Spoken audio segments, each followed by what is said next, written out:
One last vlog 'no, anong lesson yung, ah, makikita natin dun sa Batang Quiapo, aside from dun sa nai-live ko na kanina, na kaya sa Facebook ko nilagay kasi para maiksi, pero kung i-elaborate mo, yung mga pulis, pinakita ron sa Batang Quiapo na bukod sa mababa yung sweldo ng mga pulis, hindi pa kontento yung kanilang medical benefits. Hindi ba dapat yung mga alagad ng batas, pulis at sundalo, ano yan, all expenses paid ng ano? Bakit hindi covered nung medical nung pulis kagaya nung kay Rigor? 'Di ba mababa na nga yung sweldo ng mga pulis. Tapos pag sila pa nadidisgrasya o nababaril, parang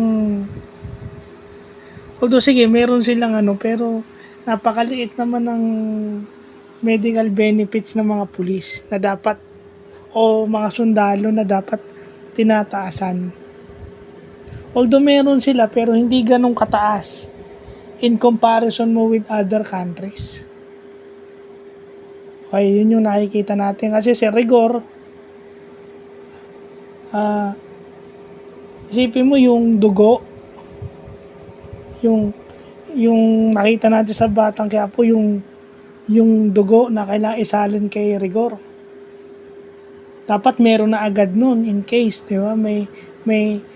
Meron ng blood type na magmamatch dun sa blood type nung nabaril.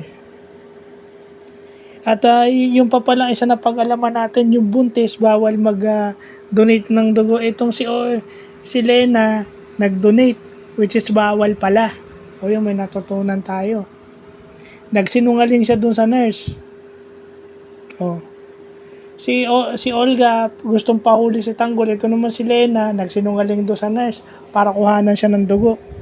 Para isalin dun kay Rigor Dimage ba? So yun.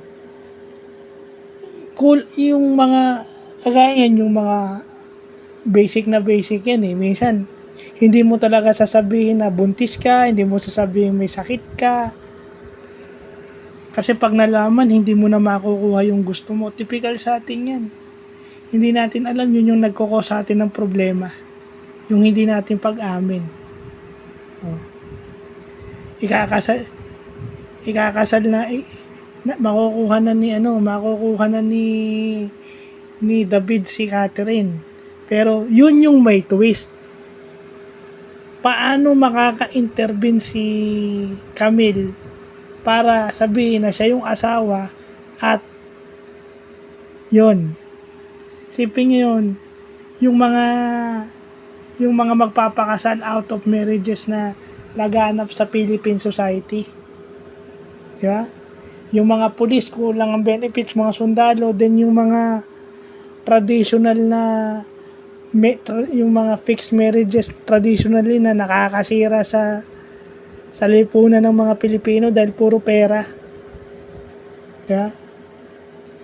Batang Quiapo tells us one thing na evident dito sa Philippine society, pag mahirap ka, lalaban at lalaban ka.